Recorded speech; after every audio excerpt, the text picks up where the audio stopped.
Thank you, thank you. Thank you very much. Okay, lesson 3. Now, you understand that your feelings of midlife misery are a hoax. That's a trick played by nature. That's lesson 1. Lesson 2, you understand that you must get your freedom back. You can't be distracted by people who aggravate you and want you to do things they can do themselves, okay? That's number 2. Now, what are you going to do with that free time? I'll tell you what you're going to do with it. You have to go find, you have a big search. You're looking for a lost genius. Now, what do I mean by genius? Everybody always says, oh, well, that's very nice, right? Everybody's not a genius, Barbara. Well, you know something? Once again, permit me to say this. I am not a big positive thinker, and I don't do rah-rah, and I don't like to talk people into saying that they're things that they aren't. I wouldn't do that. It's easy, it's cheap, I don't do it. But I've worked with people for over 30 years, and I have yet to meet a person who doesn't have some kind of special, original vision that nobody else has. I've never seen it. And when you stop and think about it, there's not a person in this room that could be mistaken for another person. Nobody looks like anybody else. There's not a nose in the room that's like any other nose. So how could it possibly be that we see the same, think the same, hear music the same, walk through space the same, understand colors the same? How can that be? It can't be. Everybody's born with original vision. Everybody is different. You don't know that. I mean, nobody knows who you are, and you don't know who you are. You can't know until you do something that shows who you are. It's not possible. But here's what's happening. You got drafted into nature's army, and now you're starting to get conscious. It's time to get conscious. It's a good idea, because you have entered the age of great achievements. I know you don't think that. Nobody tells you that.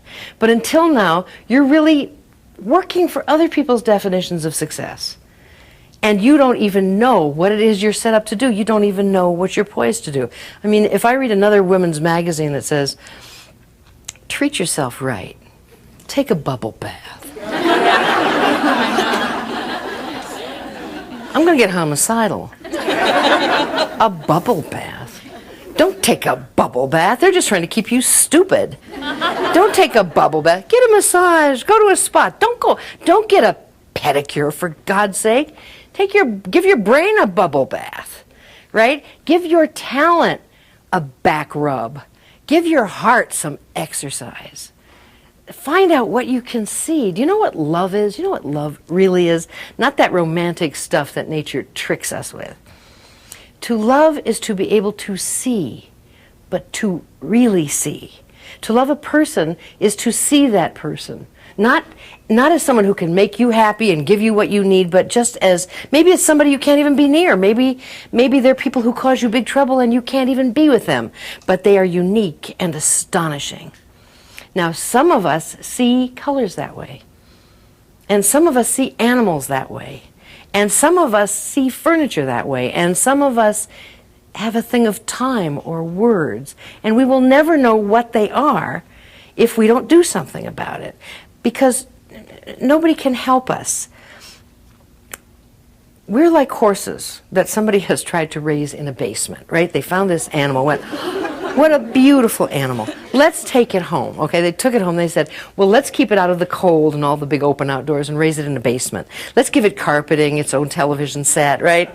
A little telephone maybe, right? And lamb chops. Let's give it lamb chops. Lamb chops are good, right? And this horse is sitting there saying, I know I'm supposed to be happy, but I don't. And they say, why aren't you happy? What do you want? And it says, I don't know. But if you take that horse and you put it out in the meadow and you let it run, all of a sudden it goes, oh, this is what I'm supposed to be doing. And it's happy, okay?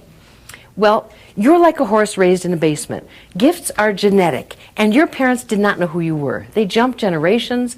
They don't know who you are. So basically, if you were a little artist born into a lawyer's family, right? They watched you scribbling on the floor and said, when's he going to quit messing up paper and start like trying to figure out how to earn a living, okay? If you're a little artist born in an artist family, they look at you and they know what they're looking at. But that doesn't happen very often. And if you're a little lawyer who's been born into an artist family, they send you to a psychiatrist. They say this is an obnoxious kid. He keeps arguing with people, trying to get his way. If you were born in a lawyer's family, they'd go, judge on the Supreme Court. So basically, most of us are orphans. We don't know who we are, as much as our family may have loved us. They tried to get us to survive in the ways they knew. So if they were depression babies, they said, be a teacher. You'll always make a living. If you hated teaching, that was too bad. You'll always make a living. They knew that was dangerous, right? And so they did their best, and anything you did that you were gifted at, you didn't pay much attention to. You either thought, well, it's nice, but after all, who do I think I am? The time has come to throw that one out. The time has come to get rid of it. The time has come to not give yourself a bubble bath, but to make a movie, to start a bank, to come up to find a cure for cancer, if you like, okay? To see the world, or to sing and dance. Whatever pleases you, because here's the secret. And it's the thing nobody ever pays attention to, and it's the thing I will beg you and beg you and beg you to pay attention to, because we pass it by. What you love is what you are gifted at. There is no other way to know who you are. We haven't got a test. We haven't got one. You have to pay attention to the slightest thing that makes you feel good. Because that's hard scientific evidence about who you are, and there isn't anything else. So if you say, well, I like to go swimming, but I mean, everybody likes to go swimming. Yeah, everybody likes to go swimming, but for a different reason than you like to go swimming. And you have to say, oh, well, let me pay attention and write that down. You've got important things to do. A woman came to see me once, and this story is great or sad, depending on how you look at it. And she came to see me and she said, I don't know what I want to do. I always wanted to be an actress. I don't want to be an actress anymore. And I'll tell you the truth, I can't think of anything I want.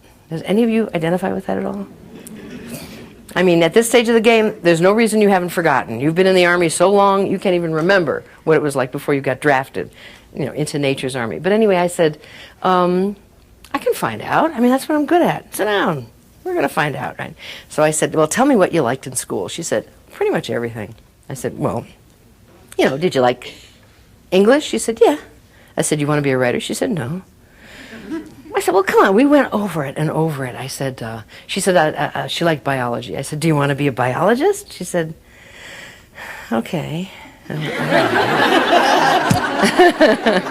I knew her eyes had to light up. I know that there's no other way to find out who you're looking at. Everybody's so different from everybody else, okay? So finally I said, you know what? I can't believe this, but I don't know how to help you. This is a first for me. I feel so bad. I'm not going to charge you for the session, but I feel bad. She was consoling me. She was like patting me on the back. Don't feel bad, she was saying, and we were walking out.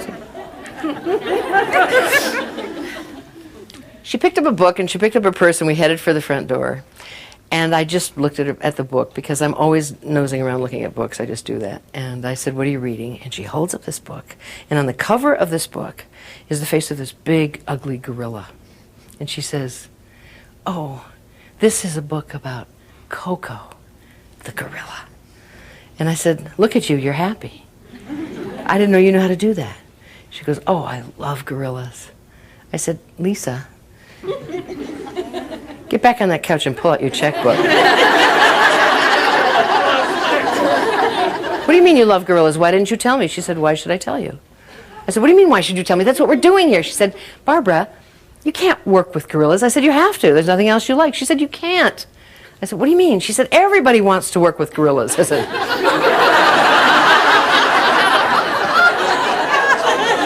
maybe not everybody. She said, listen, you've got to have 92 degrees there, an endangered species, Jane Goodall, Sigourney Weaver, gorillas in the mist, blah, blah, blah, blah, blah. I said, Lisa, stop where you are. Listen, because I'm a motivator. I know how to motivate people. I said to her, what do you have to lose? Your life's crappy anyway. She said, thanks. Thank you. All right. She said, look, it's better than just being a proofreader and going back to Toledo. All right, I'll give it one more shot. What should I do? I said, I tell you the truth, I have no idea. I've never met anybody who wanted to work with gorillas, but Lisa, this is America. Somewhere, there's a group.